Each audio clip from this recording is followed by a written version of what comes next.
Performing live is exhilarating, but what happens when it turns deadly? How far would you go for the spotlight? In this video, we reveal 5 shocking stories of performers who met their tragic end on stage, uncovering the chilling dangers entertainers face, even in front of a crowd. These incidents are as haunting as they are real.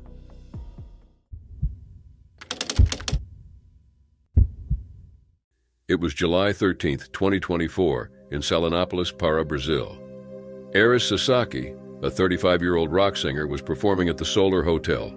More than just a singer, Aires was also an architect with a deep passion for music. Since 2017, he has been performing across Para, building a dedicated fan base. On this night, his fans were excited to see his energetic performance. However, during the concert, something unexpected occurred. A fan, soaking wet for unknown reasons, made their way onto the stage and hugged Aires. This caused a nearby cable to malfunction, delivering a fatal electric shock to Aires. Efforts to save him were unsuccessful, and he tragically died on stage. What had been a lively concert quickly turned into a scene of panic and horror. Aires was originally from Belém, the capital of Para. He had worked hard to establish himself in the music scene, even opening for the well-known São Paulo hardcore band CPM 22 in 2021. Music was not just a job for Aires. It was a passion he shared with his fans, friends, and wife, Mariana.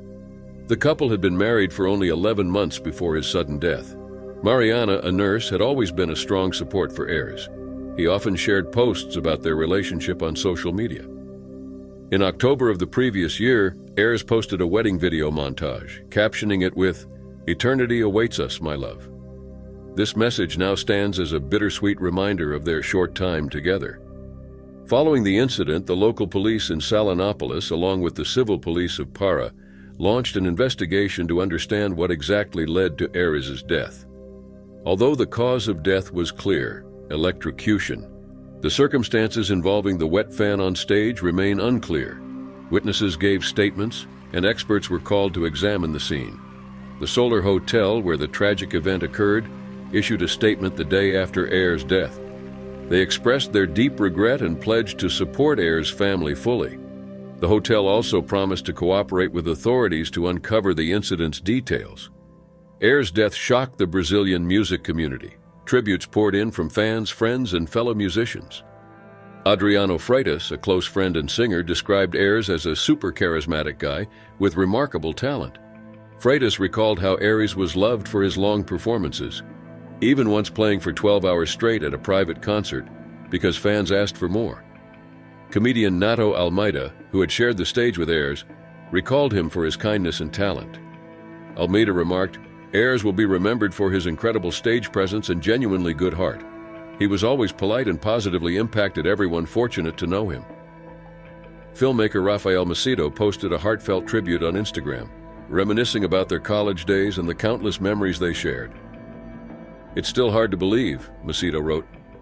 "We had so many years of friendship. We all loved Aires, and I'm grateful to have been part of his journey. We shared countless fun moments, and those memories will live on." Fans also expressed their sadness on social media. One wrote, "Rest in peace, gone too soon," sending love and prayers to his family. Another commented, "Your music will live on forever, peace and love always."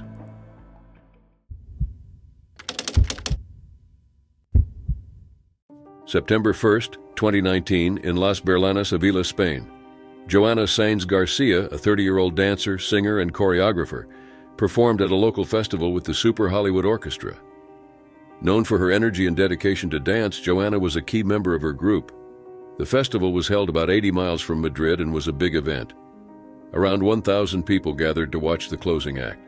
Joana and her 15-member troupe performed a lively routine, complete with pyrotechnics.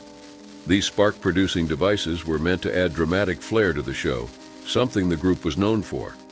A pyrotechnic device went off as the performance neared its climax around 2 a.m., but instead of the intended display, the device exploded, sending metal fragments flying through the air. One of the shards struck Joana in the abdomen. The explosion was sudden, leaving everyone in shock. Video footage from the event shows Joana and her fellow performers dancing as sparks begin to fly. One of the devices at the front of the stage explodes, causing panic as Joana collapses. Her colleagues quickly gathered around her while the music abruptly stopped. A doctor and 4 nurses were in the audience, and they rushed to the stage to offer immediate assistance. Joanna was unconscious, and the medical team tried desperately to stabilize her condition. An ambulance arrived within 25 minutes, but despite all efforts by the paramedics, Joanna's injuries were too severe. She was pronounced dead at a hospital in Avila. News of Joanna's tragic death spread quickly, leaving fans, festival-goers, and residents in disbelief. What had started as a joyful celebration turned into a sad tragedy. The town of Las Berlenas shared a heartfelt tribute on its official Facebook page, expressing condolences to Joanna's family and the Super Hollywood Orchestra. R.I.P. Joanna Sainz, you will remain in our hearts, the post read. Born in 1989 in Santander, a city in Spain's Cantabria region, Joanna showed a passion for dance from an early age. Her talent and hard work stood out. By 2010, she had started formal dance training. According to her dance teacher, Joanna was always energetic and determined. She soon became the principal dancer and choreographer for the Super Hollywood Orchestra, a group that combined musicians, singers, and dancers to create dynamic performances. The orchestra had been using pyrotechnic effects in their shows for years, without issues. The group's promoter, Isidoro Lopez, mentioned that they had used the same type of pyrotechnics for about 5 or 6 years without any incidents. However, this time, something went wrong. An investigation revealed that the pyrotechnic device may have been improperly filled with the wrong material, causing the metal casing to explode rather than produce a safe, sparkling effect. Local authorities and the Provincial Council of Avila expressed their condolences and called for a full investigation into the incident to prevent similar tragedies from occurring in the future. Tributes to Joanna continued to pour in. The Super Hollywood Orchestra's promoter, Prones 1SL, posted a message on Facebook expressing their sorrow. We extend our deepest condolences to Joanna's family and friends. Joanna was an outstanding performer in person, and we will all deeply feel her absence. We will never forget you, Joanna. R.I.P. Joanna's untimely death left an impact on her family, friends, and colleagues. What was meant to be a vibrant and joyous festival ended in profound grief. The town of Las Berlenas, the Super Hollywood Orchestra, and all who knew Joanna were left mourning the loss of a talented performer who was taken far too soon.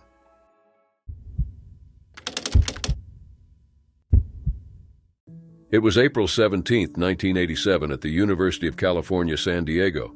Dick Shawn, a 63-year-old comedian, was in the middle of a live performance. Known for his offbeat humor, Shawn had been making audiences laugh for over 35 years in movies, television, and stand-up comedy. This night was no different. He was fully engaged, performing his signature comedy routine. But things would soon take a tragic turn. Shawn suddenly collapsed during one of his skits after delivering a punchline that had the audience laughing. He fell forward, hitting his head on the stage. At first, the audience thought it was part of his act, continuing to laugh, assuming it was just another of his comedic bits. But after a few minutes, the laughter started fading and confusion set in. Something was wrong.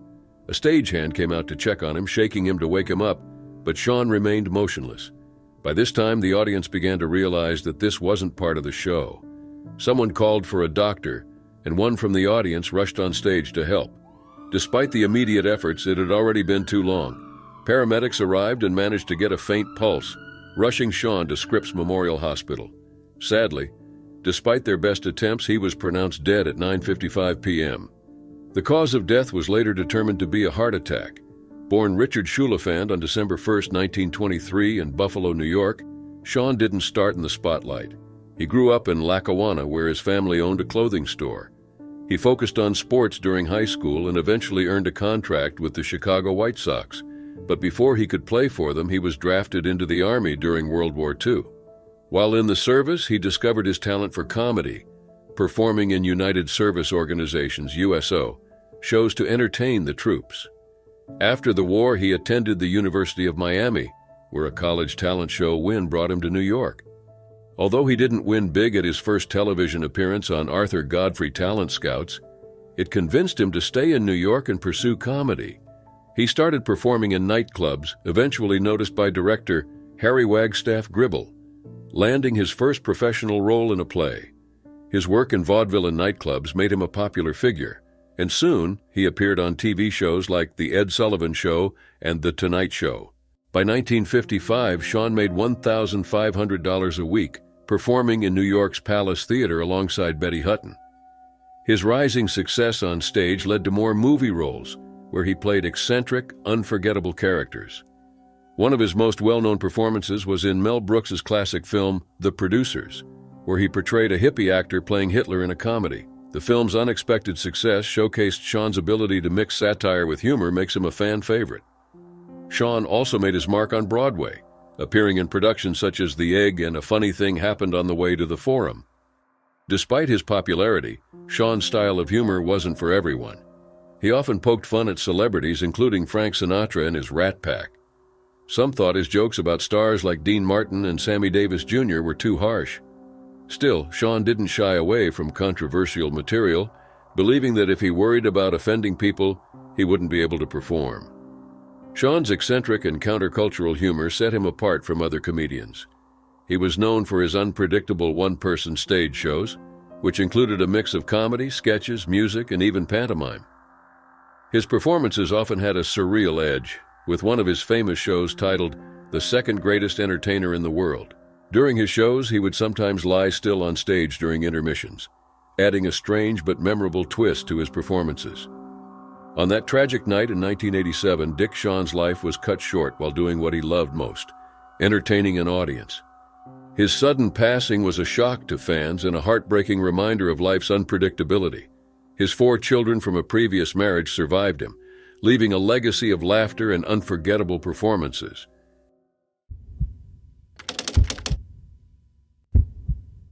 It was May 23, 1999, in Kansas City, Missouri. Owen Hart, a well-loved Canadian wrestler, was preparing for a stunt at Kemper Arena. Known to fans as the Blue Blazer, he was supposed to make a dramatic entrance by being lowered into the wrestling ring from the rafters. However, the stunt didn't go as planned.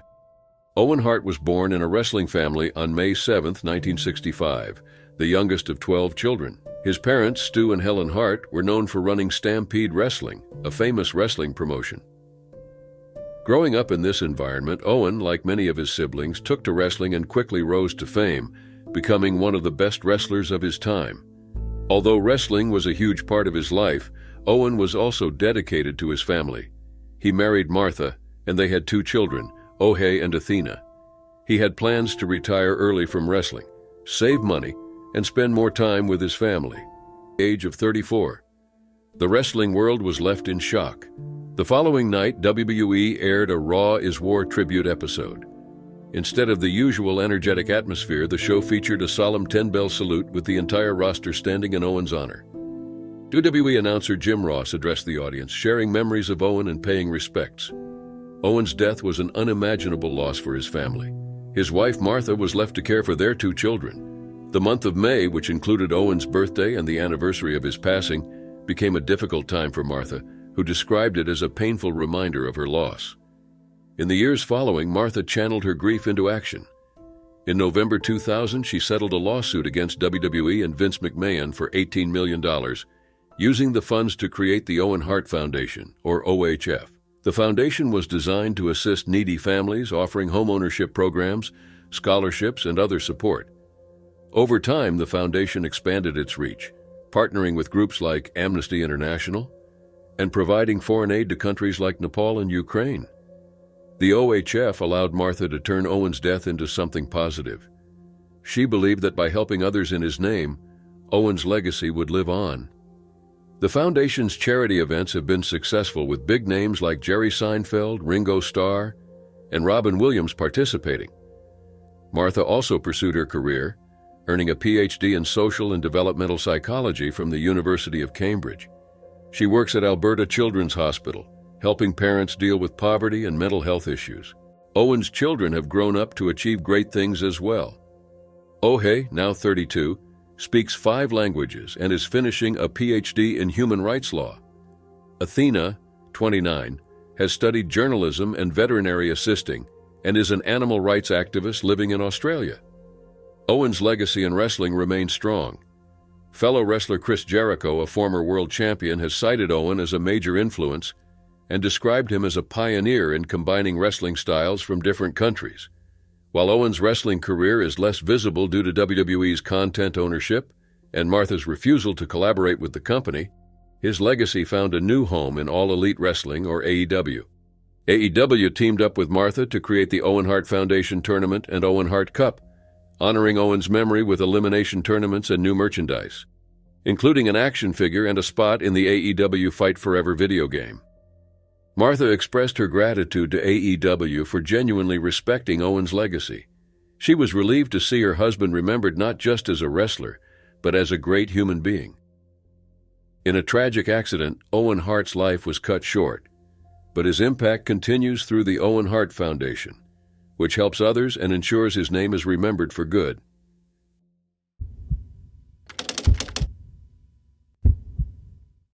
It was January 5, 1996, at the Metropolitan Opera House in New York City. The opera company was debuting The Macropulis Case, a story about a woman with the secret to eternal life. Richard Versal, a 63-year-old veteran tenor, was cast as Vitek, an elderly law clerk. In his opening scene, Versal stood on a 20-foot ladder saying, "Too bad you can only live so long." Moments later, he lost his balance and crashed onto the stage below. The audience initially thought it was part of the performance, but as Versal lay motionless, the reality became clear. The show was stopped, and the general manager of the Met, Joseph Volpe, had to activate the fire alarm to evacuate the audience. Versal was rushed to St. Luke's Roosevelt Hospital, but sadly he was pronounced dead upon arrival. This shocking incident left the opera community in disbelief. But how did Richard Versal, a respected opera singer, meet such a sudden and tragic end? Born on December 3, 1932, in Muskegon, Michigan, Versal had built a steady, though not widely famous, opera career. His path into opera wasn't conventional. He had served in the Navy's submarine branch, worked various jobs as a lab technician and chemical salesman, and studied singing on the side. It wasn't until his 40s that he decided to pursue opera professionally, moving to Chicago to chase his dream. At the age of 45, Versal made his debut at the Chicago Lyric Opera, earning recognition for his powerful tenor voice, characterized by its stamina and silvery tone. Over time, he gained a reputation for taking on physically and vocally demanding roles, including Verdi's Otello and Wagner's Tristan und Isolde. Versal performed across Europe at renowned venues, including the Bayreuth Festspiele and opera houses in Vienna, Tokyo, Sydney, and Genoa. Despite his success overseas, Versal faced many challenges.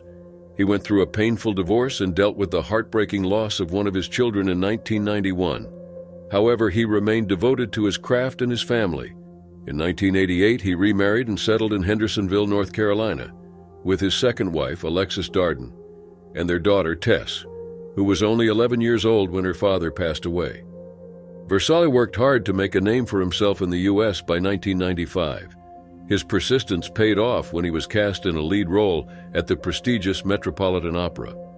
His performance in Rise and Fall of the City of Mahagani earned him critical praise, and it seemed like his career was finally gaining recognition at home. When Versal was cast as Vitek in the Macropulis Case, his career marked a new high. Although the role was minor, it was significant for Versal, who saw it as another milestone. Sadly, that night turned out to be his last performance. Although his manager initially denied that Versal had any health issues, an autopsy confirmed that he had suffered a heart attack, which caused him to lose his balance and fall from the ladder. According to Met spokesperson Peter Clark, there were no defects in the ladder, which was securely bolted to the set. The heart attack, not the ladder, was determined to be the cause of his fall. Richard Versal's life was one of both triumph and tragedy. He faced many personal and professional struggles, but remained committed to his passion for opera. His journey into the spotlight came later, but his perseverance was an inspiration. He left behind 4 surviving children: Michael, Jody, Tim, and Tess. He was also known for his community work, including volunteering at AIDS hospices and participating in local associations. Versal's death left a deep impact on the opera world. The Metropolitan Opera canceled the performance and lowered its curtain, a rare gesture for such a prestigious venue. Tributes poured in from around the globe, remembering his talent and the obstacles he overcame throughout his life. The tragic irony of his final performance and the line he sang before his fall hauntingly remind us of life's fragility. Too bad you can only live so long.